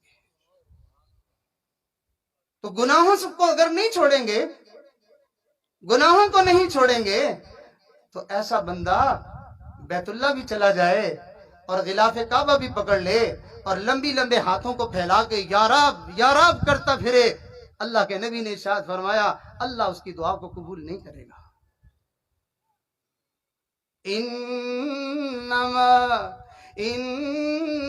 انما يتقبل الله من المتقین، اللہ متقی لوگوں کی عبادت کو صرف قبول کرتے ہیں۔ متقی لوگوں کو اللہ تعالیٰ ایک اور انعام دیتے ہیں، اس کی طرف آپ کی توجہ دلا کے بات کو سمیٹ لیتے ہیں۔ اللہ تعالیٰ متقی آدمی کو دل میں ایک نور عطا فرماتے ہیں، ایسا نور کہ اس کو گناہوں کی گندگیاں اللہ تعالیٰ دل کی آنکھوں سے دکھا دیتے ہیں کہ گناہ کتنا گندا ہے، گناہ کی غلاظت کتنی زیادہ ہے۔ چنانچہ امام اعظم ابو حنیفہ رحمۃ اللہ علیہ نے مسئلہ لکھا تھا کہ جس پانی سے وضو کر لیا جائے اس پانی سے دوسرا بندہ بھی وضو کر سکتا ہے۔ امام صاحب کا یہ مسئلہ تھا۔ چنانچہ ایک دفعہ امام صاحب تشریف لائے تو کیا دیکھا کہ ایک آدمی وضو کر رہا ہے اور وضو کے اندر اس بندے کے، حدیث مبارکہ میں آتا ہے کہ وضو کرنے والا بندہ ہاتھ دھوتا ہے تو اس کے گناہوں کے ہاتھ دھل جاتے ہیں، معاف ہو جاتے ہیں، وضو کے پانی میں چلے جاتے ہیں۔ چہرہ دھوتا ہے تو اس کے آنکھوں کے اور چہرے کے جو ہے وہ زبان کے گناہ وہ معاف ہو جاتے ہیں۔ تو وضو کرنے سے جہاں جہاں وضو کا پانی لگتا ہے گناہ دھلتے ہیں۔ تو امام صاحب تشریف لائے تو کیا دیکھا کہ ایک آدمی وضو کر رہا ہے اور پانی کے اندر اس نے جو گناہ کیے تھے وہ گناہ پانی میں دھل دھل کے جا رہے ہیں اور امام صاحب کو وہ گناہ نظر آ رہے ہیں۔ تو جب امام صاحب نے گناہوں کو یوں پانی میں جاتے ہوئے دیکھا تو امام صاحب نے اپنا مسئلہ بیان فرمایا، ارشاد فرمایا بھائی جس وضو سے جو ہے جس پانی سے وضو کر لیا جائے اس کو مستعمل کہتے ہیں، لہٰذا اس پانی سے دوسرا بندہ وضو نہیں کر سکتا ہے۔ وضو والا پانی پاک تو ہے لیکن دوسری کسی چیز کو پاک کرنے کی صلاحیت نہیں رکھتا ہے۔ اس وجہ سے علماء نے یہ بھی مسئلہ لکھا کہ جو بندہ وضو کرتا ہے اس کو چاہیے کہ وہ وضو والے پانی کے چھینٹے اپنے اوپر کپڑوں کے اوپر پڑنے سے اپنے آپ کو بچائے کہ وہ پانی مکروہ ہوتا ہے۔ تو اللہ تعالیٰ ایسی نظر دے دیتے ہیں۔ چنانچہ ایک بڑا دلچسپ واقعہ ہے کہ یہ نظر جن لوگوں کو نصیب ہوتی ہے اللہ تعالیٰ ان کو عجیب عجیب چیزیں دکھاتے ہیں۔ حضرت علی رضی اللہ تعالیٰ عنہ سوئے ہوئے ہیں، رات خواب دیکھا ہے کہ نبی علیہ السلام مصلی پہ امامت فرما رہے ہیں، فجر کی نماز پڑھائی آپ نے اور میں آپ کے پیچھے نماز پڑھ رہا ہوں۔ تو نبی علیہ السلام نے جب نماز مکمل فرما لی تو ایک خاتون آئی ہے تھال لے کے اور اس میں بڑی عمدہ قسم کی کھجوریں ہیں اور اس نے لا کے نبی علیہ السلام کی خدمت میں پیش کر دی۔ تو اللہ کے محبوب نے مجھے اشارہ کیا، خواب میں دیکھتے ہیں کہ مجھے نبی علیہ السلام نے اشارہ کیا، میں قریب ہوا تو آپ نے اس تھال میں سے 2 کھجوریں مجھے عنایت فرما دی۔ حضرت علی رضی اللہ عنہ فرماتے ہیں جیسے میں نے کھجوریں کھائی نا تو میری آنکھ کھل گئی، میں بڑا خوش ہوا کہ مجھے محبوب کا دیدار بھی ہو گیا اور پیچھے نماز بھی نصیب ہو گئی اور پھر مجھے 2 کھجوریں بھی نصیب ہو گئی، تو بہت مجھے طبیعت میں خوشی تھی۔ خیر میں اٹھا تو نماز کے لیے تیاری کی، فجر کی نماز پڑھنے کے لیے میں چلا گیا مسجد میں۔ عجیب میں نے معاملہ دیکھا کہ جیسے ہی جب میں نماز شروع ہوئی حضرت عمر رضی اللہ تعالیٰ عنہ امامت فرما رہے ہیں، فجر کی نماز میں جو صورتیں خواب میں میں نے نبی علیہ السلام سے سنی تھی عمر رضی اللہ عنہ وہی 2 صورتیں پڑھ رہے ہیں۔ چنانچہ عمر رضی اللہ تعالیٰ عنہ نے جب نماز مکمل کر لی تو اسی طرح جیسے لوگوں کی طرف رخ کر کے بیٹھے تھے نبی علیہ السلام کو میں نے اسی طرح خواب میں بیٹھے ہوئے دیکھا تھا۔ پھر میں نے کیا دیکھا کہ جیسے میں نے خواب میں دیکھا تھا کہ وہ عورت کھجوروں کا تھال لے کے آئی تھی، اسی طرح ایک عورت آئی اور اس کے ہاتھ میں کھجوروں کا تھال ہے اور اس نے آ کے عمر رضی اللہ عنہ کو وہ پکڑا دیا۔ تو عمر رضی اللہ تعالیٰ عنہ نے وہ تھال لے لیا اور اسی طرح عمر رضی اللہ عنہ نے میری طرف اشارہ کیا اور مجھے 2 کھجوریں اٹھا کے دے دی۔ میں اس سارے معاملے پہ بڑا حیران تھا کہ یا اللہ یہ کیا معاملہ ہے، حتیٰ کہ جب میں نے کھجوریں لے لی اور میں نے کھائیں تو بڑی مزے کی تھی، تو میں نے کہا امیر المومنین مجھے کچھ اور دے دیں۔ عمر رضی اللہ عنہ مسکرائے اور فرمانے لگے علی اگر خواب میں اللہ کے نبی نے تجھے اور دی ہوتی تو میں بھی دے دیتا۔ ہاں اس کو کہتے ہیں نور، اور یہ تقوی کی وجہ سے ملتا ہے۔ ہمارا تو حال یہ ہے کہ ہم تو گندگی کو جو ہے وہ اچھی چیز سمجھ کے اس کو بڑی لذت سے لے رہے ہوتے ہیں، ہم گناہوں کو نیکی سمجھ کے کر رہے ہوتے ہیں۔ ہماری مت اتنی ماری ہوئی ہے کہ ہم نیکی اور بدی میں فرق ہم پہچان ختم کر چکے ہیں، ہمیں پتہ ہی نہیں چلتا کہ ہم گناہ کر رہے ہیں یا ہم نیکی کر رہے ہیں۔ حتیٰ کہ کتنے لوگ ہیں، کتنے نوجوان بچے ہیں، بچیاں ہیں، گناہوں کے کاموں کے لیے نفلیں پڑھ پڑھ کے اللہ سے دعا مانگتے ہیں، منتیں مانتے ہیں کہ میرا یہ کام ہو گیا، میری یہ چاہت پوری ہو گئی تو میں اتنے جو ہے روزے رکھوں گا اور میں اتنے نفل پڑھوں گا۔ یہاں تک ہماری حالت ہے کہ ہم اللہ کو ناراض کرنے کے لیے اللہ سے دعائیں مانگ رہے ہیں، اللہ کی پھٹکار اور لعنت لینے کے لیے ہم اس کو سجدے کر رہے ہیں۔ تو ہم لوگ یہ نور کہاں سے حاصل کریں؟ چنانچہ یہ نور اللہ تعالیٰ متقی لوگوں کو عطا فرماتے ہیں۔ ہمارے بزرگ حضرت خواجہ عبد المالک صدیقی رحمت اللہ علیہ کو اللہ تعالیٰ نے یہ نور بہت وافر مقدار میں عطا فرمایا تھا۔ حضرت ایک جگہ تشریف لے گئے تو وہ حضرت کے متعلقین ہی تھے، سفر میں تھے تو ان کے گھر تشریف لے گئے۔ وہ کہتے ہیں کہ میں نے گھر میں اطلاع کی کہ حضرت تشریف لائے ہیں، تو گھر میں کھانا بنایا گیا، تو کھانا لا کے جیسے ہی حضرت کے سامنے رکھا تو حضرت کھا نہیں رہے۔ میں پریشان ہو گیا کہ کیوں نہیں کھا رہے؟ تو میں نے کہا حضرت تھوڑی دیر انتظار کیا، پھر میں نے کہا حضرت کھانا شروع کریں، تو مجھے یوں غصے سے دیکھا اور فرمانے لگے یہ سور تمہارے گھر میں کہاں سے آ گیا؟ یہ سور تمہارے گھر میں کہاں سے آ گیا؟ کہتے مجھے پسینے آ گئے، میں بھاگا والدہ صاحبہ کے پاس، میں نے کہا اماں جی حضرت تو یہ فرما رہے ہیں۔ مجھ سے غلطی ہو گئی، میری پڑوسن بڑے عرصے سے میرے پیچھے پڑی ہوئی تھی کہ تمہارے پیر صاحب آتے ہیں، اللہ والے ہیں، کبھی خدمت کا موقع مجھے بھی دے دو، تو مجھے خیال ہی نہ رہا، میں نے آج اس کو کہہ دیا چلو کھانا تم بنا دو، ان کا کاروبار سودی ہے۔ یہ ہے مومن کو اللہ تقوی کی وجہ سے نور عطا فرماتے ہیں۔ آنکھ والا تیرے جوبن کا تماشا دیکھے، دیدہ ایک اور کیا دیکھے، اس کو کیا نظر آئے وہ کیا دیکھے۔ ہم تو اندھے لوگ ہیں۔ تو میرے دوستو جو آدمی تقوی اختیار کرتا ہے اللہ تعالیٰ اس کو ایسی باتیں سجھا دیتے ہیں۔ صدیق اکبر رضی اللہ تعالیٰ عنہ اپنی وفات سے پہلے اپنی صاحبزادی سے فرما رہے ہیں بیٹی میری وفات کے بعد میرا یہ مال 2 بھائیوں اور 2 بہنوں میں تقسیم کر دینا۔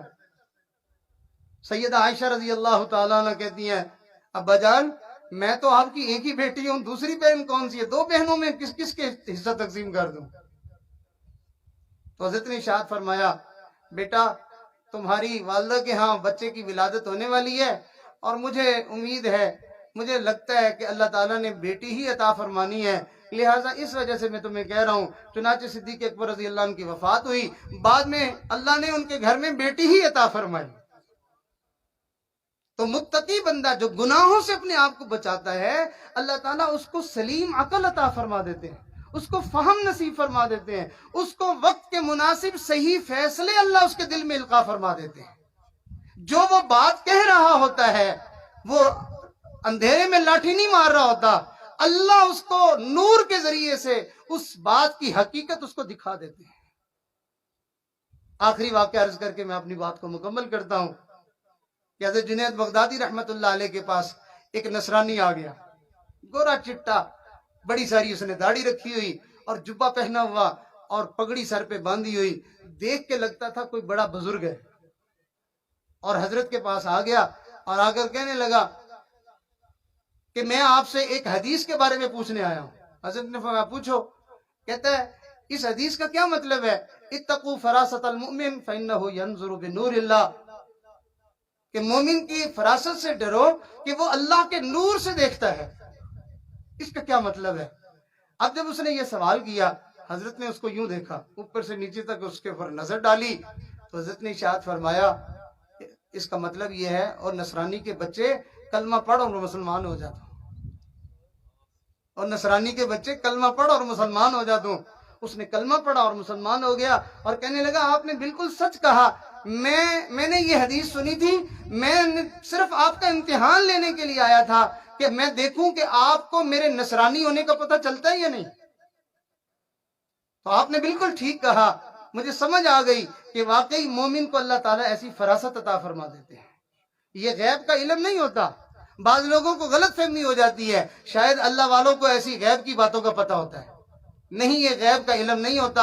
اللہ تعالیٰ اپنا نور ان کے دل میں القاء فرما دیتے ہیں، جس سے انسان نیکی اور بدی کی پہچان کر لیتا ہے، اچھے اور برے کی پہچان کر لیتا ہے۔ اس کے سامنے ایک شکل آتی ہے، وہ دیکھ کے پہچان لیتا ہے یہ بندہ اچھا ہے یا برا ہے۔ چنانچہ ہمارے حضرت جی فرماتے ہیں، میں ایک بندے کو لے کر گیا اپنے شیخ کے پاس، میں اس کا لگا تعارف کروانے، میں نے کہا حضرت یہ فلاں ہے۔ تو حضرت فرمانے لگے چپ کر، میں نے تیرے سے پہلے اس کا دل پڑھ لیا ہے، میں نے تجھ سے پہلے اس کا دل پڑھ لیا ہے۔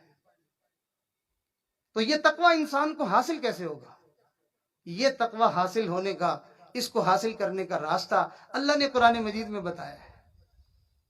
وہ کیا ہے؟ ارشاد فرمایا، یا ایھا الذین آمنوا اتقوا اللہ، اے ایمان والو تقوی اختیار کرو۔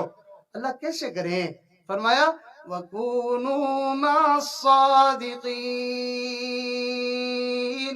اللہ والوں کی سنگت اختیار کرو، اللہ والوں کے ساتھ ہو جاؤ، اللہ والوں کے پاس کثرت سے اٹھنا بیٹھنا آنا جانا کرو، اتنا ان کے پاس آؤ جاؤ، اتنا ان کے ساتھ گھل مل جاؤ کہ تمہاری زندگی کے گناہ تمہاری زندگی سے نکل جائیں، گناہوں سے تمہاری زندگی پاک اور صاف ہو جائے، اور پھر تمہیں اللہ تعالیٰ اس کی نیکوں کی صحبت کی وجہ سے اللہ تعالیٰ تمہیں تقوی کی دولت عطا فرما دیں گے۔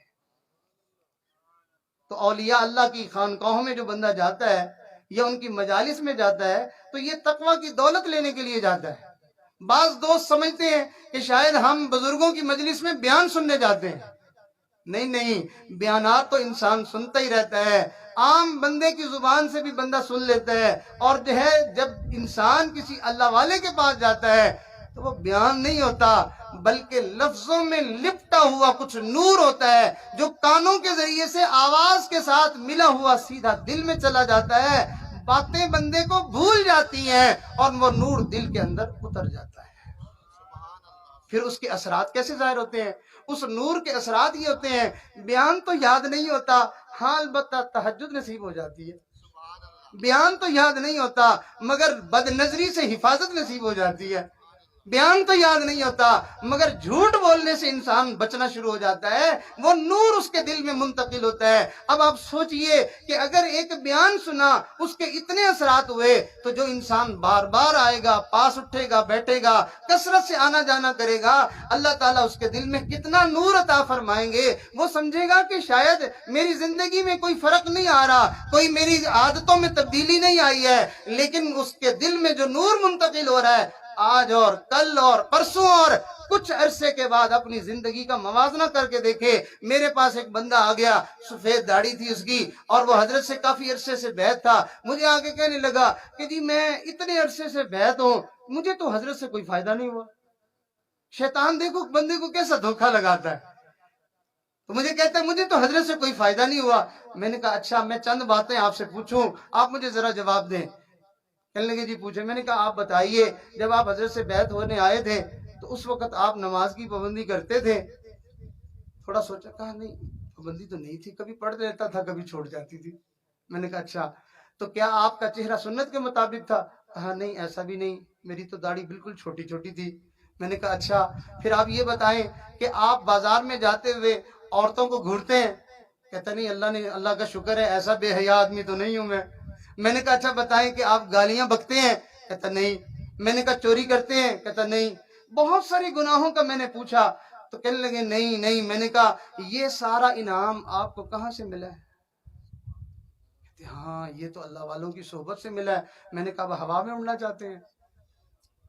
بھئی آپ کو یہ دولت مل تو رہی ہے، مگر شیطان کی چال کیا ہوتی ہے؟ شیطان کی چال یہ ہوتی ہے کہ وہ کہتا ہے دیکھو تجھے کوئی فائدہ نہیں ہوا، حضرت نے کہا تھا تیرا دل اللہ اللہ کرے گا، مجھے تو کوئی محسوس نہیں ہوتا، مجھے تو کچھ فائدہ نہیں ہوتا۔ شیطان دراصل اس کو وہاں سے دور کرنا چاہتا ہے۔ وہ جو خیر کی بات اس کے کان میں پڑ رہی ہے، وہ جو نور کے ذرات اس کو نصیب ہو رہے ہیں، وہ جو نہ حاصل کرنے کا جو طریقہ بھی نہیں آتا اس کو حاصل کرنے کا، وہ اس طریقہ نہ آنے کے باوجود بھی زبردستی جو اس کو نعمتیں منتقل ہو رہی ہیں۔ آپ کو خبر ہے اللہ والوں سے فیض حاصل کرنے کا طریقہ کیا ہوتا ہے؟ ان سے بات سننے کا طریقہ کیا ہوتا ہے؟ ان کے سامنے بیٹھنے کا طریقہ کیا ہوتا ہے؟ ان کی صحبت میں وقت گزارنے کا طریقہ کیا ہوتا ہے؟ ارے میاں زمین سے نفع اٹھانے کا طریقہ انسان نہ سیکھے تو وہ اس کو کسان کو زمین سے نفع نہیں ملتا۔ کسی آدمی نے کسی جانور سے نفع اٹھانے کا طریقہ نہ سیکھا ہو وہ جانور سے نفع نہیں اٹھا سکتا۔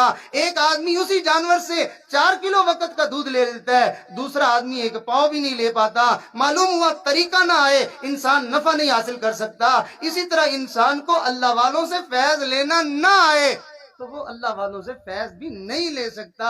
ہاں اس طریقے کو سیکھنا چاہیے جو انسان اللہ والوں سے فیض لینے کا طریقہ حاصل کر لیتا ہے۔ توجہ فرمائیے گا، اس کو اللہ والوں سے فیض ملتا ہے۔ بلکہ سچی بات پوچھیں، جس کو طریقہ آ جائے اس کو تو اللہ والوں کے دنیا سے چلے جانے کے بعد منو مٹی کے نیچے اللہ والے چلے جائیں تو وہاں سے بھی ان کو نور اور فیض لینا ان کے لیے آسان ہو جاتا ہے، اور ان کو ان اللہ والوں سے وہ فیض مل جاتا ہے۔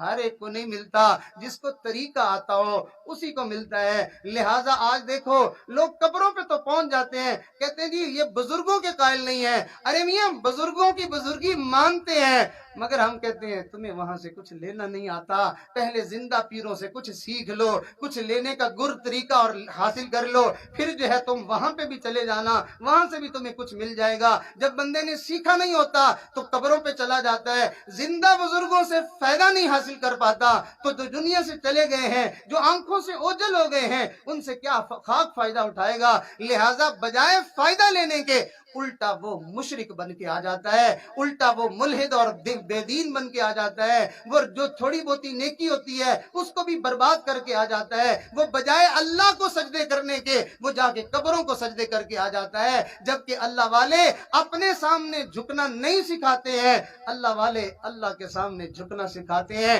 اس وجہ سے کہ وہ نبی کے سچے وارث ہوتے ہیں، اور نبی جو ہیں وہ ساری مخلوق کو اللہ کے در پہ جھکانے کے لیے دنیا میں آتے ہیں۔ کسی نے کیا خوب کہا، فرمایا نبی آتے رہے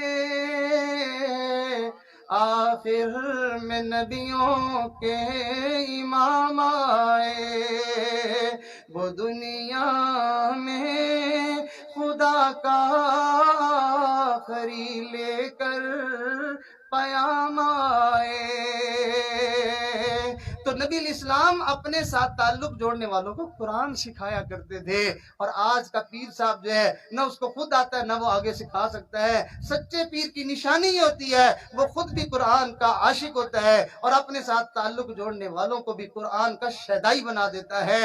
تو نبی علیہ السلام نے بھی امت کو قرآن سکھایا تھا، نبی آتے رہے آخر میں نبیوں کے امام آئے، وہ دنیا میں خدا کا آخری لے کر پیام آئے، جھکانے آئے بندوں کی جبیں اللہ کے در پر، سکھانے آدمی کو آدمی کا احترام آئے۔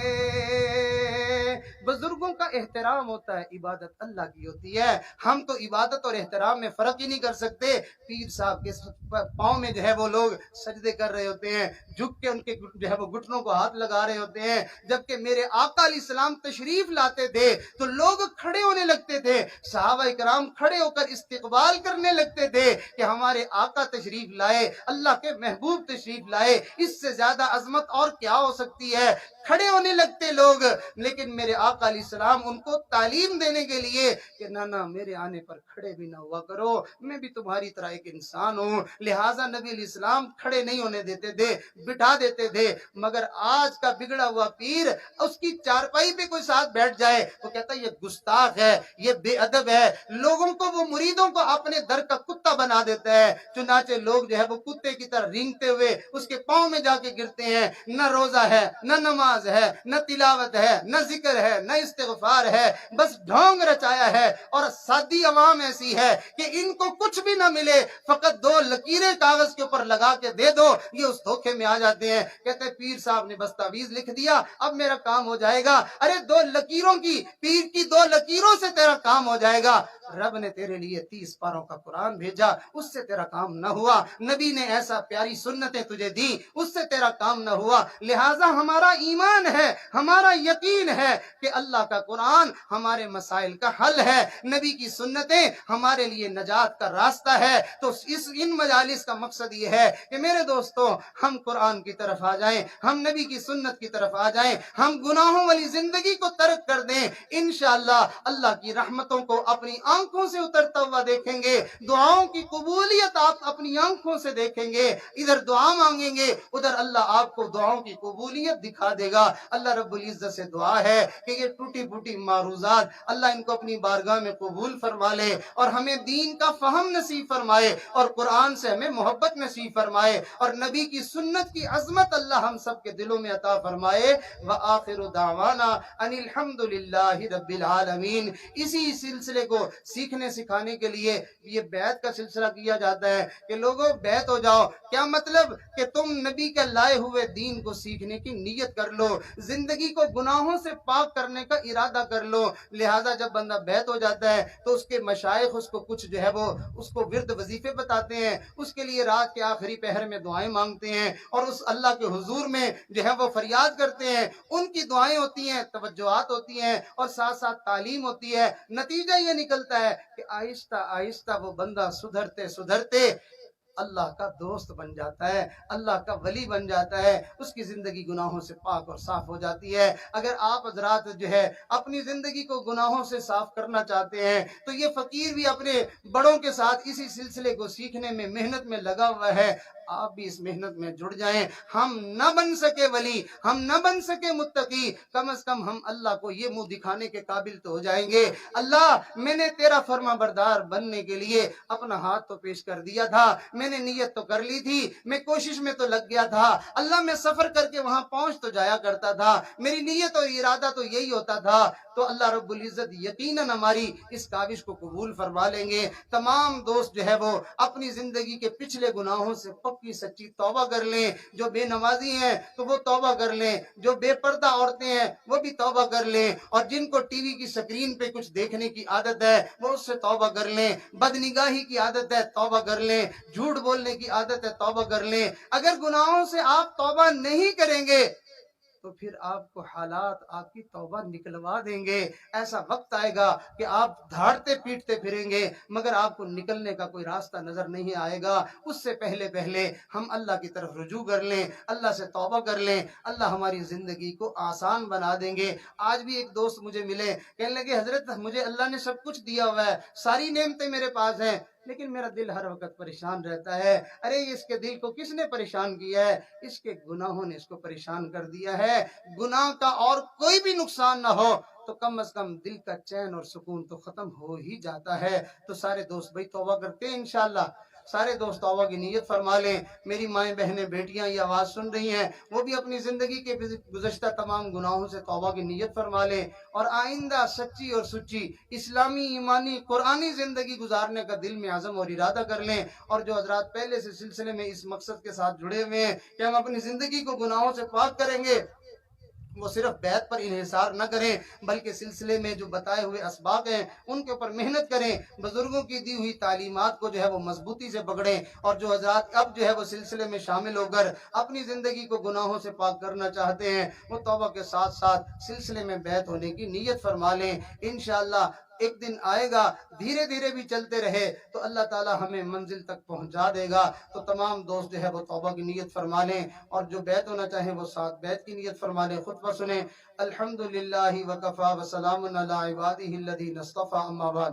یہ کلمات اونچی آواز سے اور یقین کے ساتھ، دل کی سچائی کے ساتھ کہ میں ایک مجرم اپنے رب سے معافی مانگ رہا ہوں، میں ایک گنہگار بندہ اولیاء کے سلسلے میں شامل ہو کر اپنی زندگی کو جو ہے وہ بدلنے کی نیت اور ارادہ کر رہا ہوں، تو یہ کلمات پڑھیں۔ اعوذ باللہ من الشیطان الرجیم، بسم اللہ الرحمن الرحیم، لا الہ الا اللہ محمد الرسول اللہ، آمنت باللہ وملائکتہ وکتبہ ورسلہ والیوم الآخر والقدر خیرہ وشرہ من اللہ تعالی والبعث بعد الموت، آمنت باللہ کما ہوا فی اسمائہ وصفاتہ وقبلت جمیع احکامہ، اقرار باللسان وتصدیق بالقلب، اشہد ان لا الہ الا اللہ واشہد ان محمدا عبدہ ورسولہ، استغفر اللہ ربی من کل ذنب واتوب الیہ، استغفر اللہ ربی من کل ذنب واتوب الیہ، استغفر اللہ ربی من کل ذنب واتوب الیہ برحمتک یا ارحم الراحمین۔ ان کلمات کو جنہوں نے توبہ کی نیت سے پڑھا وہ یقین کر لیں کہ اللہ تعالیٰ نے ان کو معاف فرما دیا، اور جنہوں نے بیعت ہونے کی نیت سے پڑھا وہ یہ دل میں رکھیں کہ اللہ تعالیٰ نے ان کو اپنے اولیاء کے ایک جماعت میں سلسلے میں شامل ہونے کی سعادت عطا فرما دی۔ اس سلسلے میں جو لوگ بھی شامل ہوتے ہیں، آپ دیکھیے کہ جو مسلم لیگ کی جماعت میں اپنے آپ کو شامل کرتا ہے تو لوگ اس کو اسی نظر سے نہیں دیکھتے، جو پی ٹی آئی کی جماعت میں اپنے آپ کو شامل کرے لوگ اس کو اس نظر سے نہیں دیکھتے، تو جو اللہ والوں کی جماعت میں شامل ہو تو اللہ بھی اس کو اپنے اولیاء کی جماعت کی نظر سے ہی دیکھتے ہیں کہ یہ میرے دوستوں کی جماعت کا بندہ ہے۔ تو لہٰذا اس سلسلے میں تعلق جوڑنے کے بعد بندہ جیسے ہی نیک اعمال کرتا ہے، جماعت میں سلسلے میں شامل نہ ہونے والا اس سے کئی گنا زیادہ بھی نیک اعمال کر لے تو اس کو وہ ترقی نہیں ہوتی ہے۔ جو سلسلے میں شامل ہونے کے بعد اعمال بندہ کرتا ہے اس کی ترقی بڑی تیزی کے ساتھ ہوتی ہے۔ تو اس لیے جو بندہ سلسلے میں شامل ہو اور پھر ان اوراد و وظائف کو کرے تو اس کی ترقی جو ہے وہ بہت جلدی ہوتی ہے، اس کو اللہ کا تعلق جلدی نصیب ہو جاتا ہے۔ تو چند ایک اعمال ہیں، مشکل بھی نہیں ہے، آسان سے ہیں، تو ہر بندہ کر سکتا ہے۔ تو صبح و شام پابندی کے ساتھ کریں، استغفار 100 دفعہ صبح، 100 دفعہ شام، درود شریف کی تسبیح 100 مرتبہ صبح، 100 مرتبہ شام، قرآن شریف کی تلاوت جتنی اللہ آپ کو توفیق دے۔ پڑھنے والے تو پورا پورا قرآن بھی پڑھتے ہیں، تو آپ 10 پارے نہیں پڑھ سکتے، 5 نہیں پڑھ سکتے، ایک پارہ ہی صحیح، ایک پارہ بھی نہیں پڑھ سکتے تو آدھا ہی صحیح، آدھا نہیں پڑھ سکتے تو بھلے پاؤ ہی صحیح، اتنا بھی نہیں ہے تو ایک صفحہ ہی صحیح۔ تو انسان کم از کم اور کچھ نہیں تو روزانہ قرآن کا دیدار کر کے 2-4 حرف تو پڑھ ہی لینا۔ اتنی تو بے رخی نہ کرے کہ کل قیامت کے دن اللہ کے رسول کہیں کہ اے اللہ وقال الرسول یا رب ان قوم اتخذوا هذا القرآن مہجورا، اے رب یہ میری قوم ہے جس نے میرے بعد میرے قرآن کو چھوڑ دیا تھا۔ تو ایسا نہ کریں، قرآن مجید کے ساتھ تعلق رکھیں، کم از کم سال میں 2 دفعہ تو مکمل ہو ہی جائے، تھوڑا تھوڑا پڑھتے رہیں۔ اور اگلا عمل ہے صبح شام 15-20 منٹ کے لیے اپنے دل کی طرف توجہ دے کے دھیان کر کے بیٹھ جائیں اور یہ سوچیں کہ میرا دل جن بزرگوں کے ساتھ میرا تعلق جڑا ہے ان کے دل سے جو نور میرے دل میں بھی آ رہا ہے، اس تعلق کے جڑنے کی وجہ سے وہ نور میرے دل میں بھی آ رہا ہے۔ اب میرے دل کی ساری ظلمتیں، سیاہیاں وہ صاف ہو رہی ہیں، میرے دل کی دھڑکنوں سے آواز آتی ہے، میں ذرا دھیان کرتا ہوں، سنتا ہوں تو میرے دل سے آواز آتی اللہ اللہ اللہ، بس ایسے دھیان کر کے بیٹھ جائے تو کچھ عرصہ یوں محنت کرتے کرتے یہ دل اللہ اللہ کرنا شروع کر دیتا ہے۔ اچھا اس کا کوئی اور اثر محسوس نہ ہو تو یہ اثر یقینی ہے کہ آپ اگر دل پہ دھیان کر کے بیٹھیں گے تو کچھ عرصے کے بعد آپ دیکھیں گے کہ آپ کی نمازیں اچھی ہو جائیں گی، تہجد پڑھنے کو دل کرنے لگ جائے گا، نیک بننے کا شوق دل میں اٹھے گا۔ جب ایسا ہونے لگ جائے تو سمجھ لینا میرا دل اب اللہ اللہ کر رہا ہے۔ تو سارے دوست اس کی ضرور پابندی کریں گے۔ اور اگلا عمل ہے چلتے پھرتے اٹھتے بیٹھتے سوچوں میں خیالوں میں اللہ کو یاد کرنا، اور اپنے سلسلے کے جو یہ مجالس ہوتی ہیں ان میں پابندی کے ساتھ شرکت کرنا۔ معمولی عذر کی وجہ سے اس مجلس کو ترک کر دینا تو بھائی کتنا بندہ مصروف ہوتا ہے، فوتگی ہوئی ہوتی ہے بندہ کھانا نہیں چھوڑتا، کھا لیتا ہے اس لیے کہ میری صحت خراب ہو جائے گی۔ ایک مہینے کے بعد ایمان کی قوت کے لیے ایک مجلس ہو تو معمولی سے عذر کی وجہ سے بندہ اس کو چھوڑ دے کہ میرا عذر ہے، نہیں ایسا نہیں کرنا چاہیے۔ بندے کو بڑی ہمت اور کوشش لگا کے اس میں شریک ہونا چاہیے۔ جتنا اللہ کے لیے کوئی قربانی کر کے آئے گا اللہ تعالیٰ اس کو اتنا زیادہ اپنا قرب نصیب فرمائیں گے۔ تھوڑی دیر کے لیے اللہ کی طرف متوجہ ہو جائیں، پھر انشاءاللہ دعا ہوتی ہے۔ سب حضرات آنکھیں بند کریں، سر جھکا لیں، دنیا اور جو کچھ دنیا میں ہے اس سے ہٹ کٹ جائیں، اللہ کی یاد میں ڈوب جائے۔ یہ نیت فرمائیں اللہ کی رحمت آ رہی ہے، دل میں سما رہی ہے، ظلمت و سیاہی دور ہو رہی ہے اور دل سے آواز آ رہی ہے اللہ اللہ اللہ۔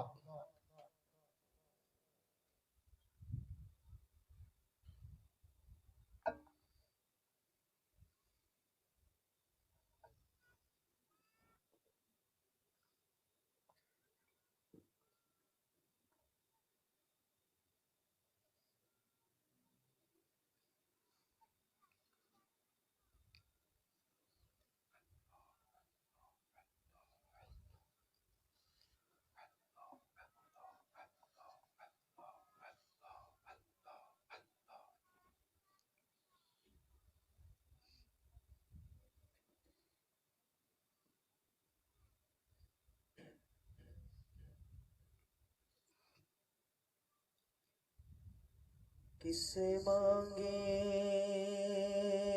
کہاں جائیں، کس سے کہیں،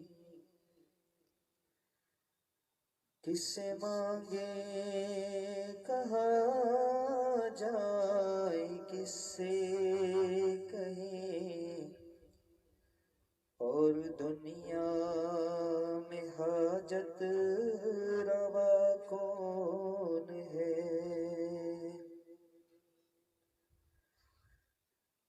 کس سے مانگے کہاں جائیں، کس سے کہیں، اور دنیا میں حاجت روا کون ہے۔ سب کا آقا ہے تو، سب کو دیتا ہے تو، سب کا آقا ہے تو، سب کو دیتا ہے تو، تیرے بندوں کا تیرے سوا اللہ کون اللہ اللہ اللہ۔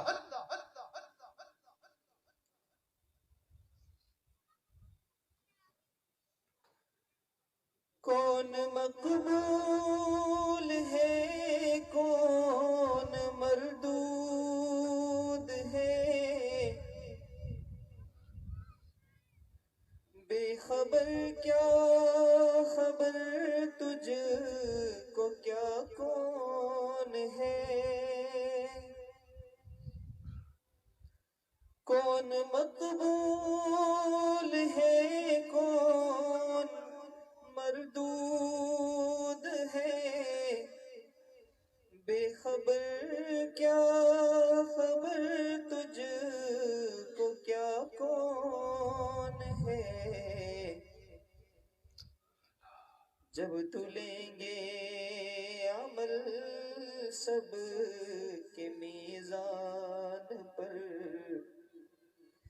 جب تلیں گے عمل سب کے میزان پر، تب اب کھلے گا کہ کھوٹا کھرا کون ہے، کس سے مانگے کہاں جائیں، کس سے کہیں، اور دنیا میں حاجت روا کون ہے، سب کا آقا ہے تو، سب کو دیتا ہے تو، تیرے بندوں کا تیرے سوا کون ہے۔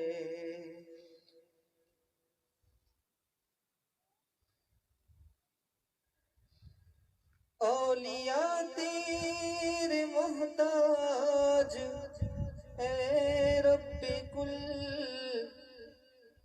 تیرے بندے ہیں سب اولیاء اور رسل، اولیاء تیرے محتاج اے رب کل، تیرے بندے ہیں سب انبیاء اور رسل، ان کی عزت کا باعث ہے اللہ نسبت، اللہ اللہ، ان کی عزت کا باعث ہے نسبت تیری، ان کی پہچان تیرے سوا کون ہے، سب کا داتا ہے تو، سب کو دیتا ہے تو، تیرے بندوں کا تیرے سوا کون ہے۔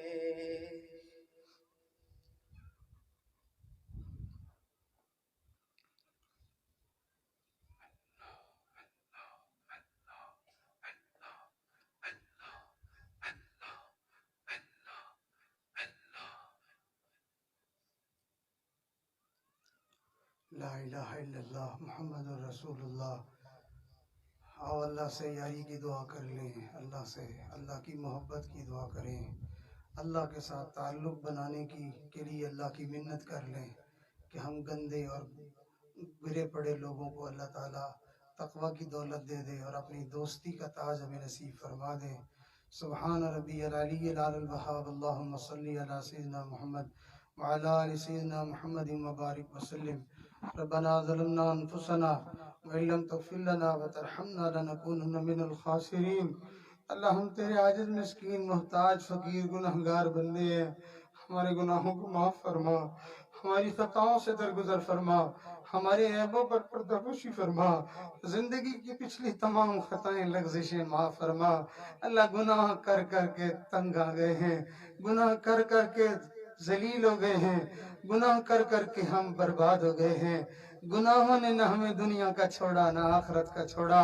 اللہ ان گناہوں نے ہمارا دل کالا کر دیا، ان گناہوں نے ہمارا نصیب کالا کر دیا، اللہ ان گناہوں نے ہمارا نامہ اعمال کالا کر دیا، ان گناہوں نے ہماری قبر کالی کر دی۔ میرے مالک، ہم گناہوں کی گندگیوں میں لتھڑے ہوئے آج تیری بارگاہ میں آئے ہیں۔ اے اللہ، ایک رحمت کا چھینٹا ڈال، سب کو معاف فرما اور سب کی گناہوں کی گندگیوں کو دھو دے۔ میرے مولا، ان گناہوں کو دھونے والا تیرے سوا کوئی نہیں ہے، ان گناہوں سے ہماری جان چھڑانے والا تیرے سوا کوئی نہیں ہے۔